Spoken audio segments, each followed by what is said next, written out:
I know you said there's nothing to report, but we've done interviews with Bob Arum. He says that it's close. Eddie Hearn says they're ready to sign. Joshua's had his little bit on Twitter and stuff like that, saying that he's in it for the long run. You're a showman. He's going to close the show and stuff like that. So if we can take Bob Arum and obviously Eddie Hearn and what Joshua was saying, we're getting our hopes up, if you know what I mean.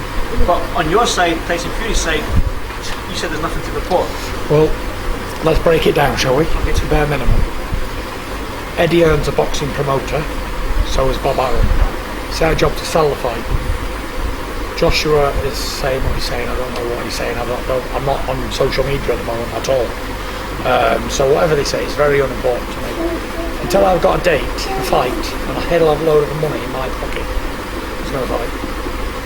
There's a lot of things going on, what people don't know behind the scenes, that can scupper a fight like that. So nothing's actually on until you're actually in the ring. So yeah, nowhere near that at the moment. Can you understand why like us as fans like desperate for this fight, because it's like two British heavyweight champions, undisputed fight. Do you know what I mean?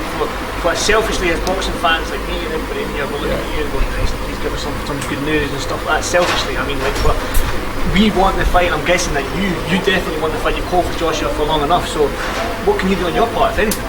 Do nothing. No. It's out of my hands. It's nothing to do with me. It's nothing to do with me at all. I'm just a boxer.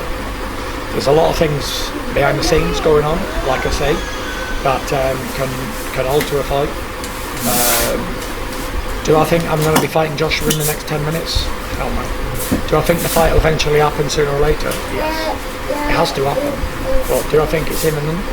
Right next minute? No, I don't. Listen, we've seen Mayweather and Pacquiao. How long did that go on for? I know, but that sort of died of death. That fight was sort of like a wet fish. Do you know what I mean? Yeah, but then when it finally did happen, it was the most pay-per-view fight in history. Even though it was a wet fish, it still did just under 5 million buys. So it suggests it's just the biggest fight ever in history. Yeah. So yeah, when it finally does happen, then I'm sure that we'll all get to see it. But I'm not going to hold my breath for it. That's for sure. I'm not putting all my eggs in one basket, because I've been guilty of doing that before, and then these fights don't happen, and then I end up in a massive depression and feel like killing myself. So I'm not gunning to say, oh, this fight's definitely happening in May, June, August, whatever. If it happens, great. If it doesn't, I can't do anything about it. So that's probably the best way for you to look at it. Obviously. Yeah, you know what I mean? That's the way I look at all these fights.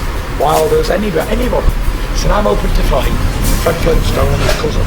I've got 2 fights this year and I don't give a fuck who wins it. I don't care. I don't care if it's Joe Bloggs, Fred Flintstone, Mike Tyson, anybody. I just want to fight this year. Well, Mike Tyson made a comeback.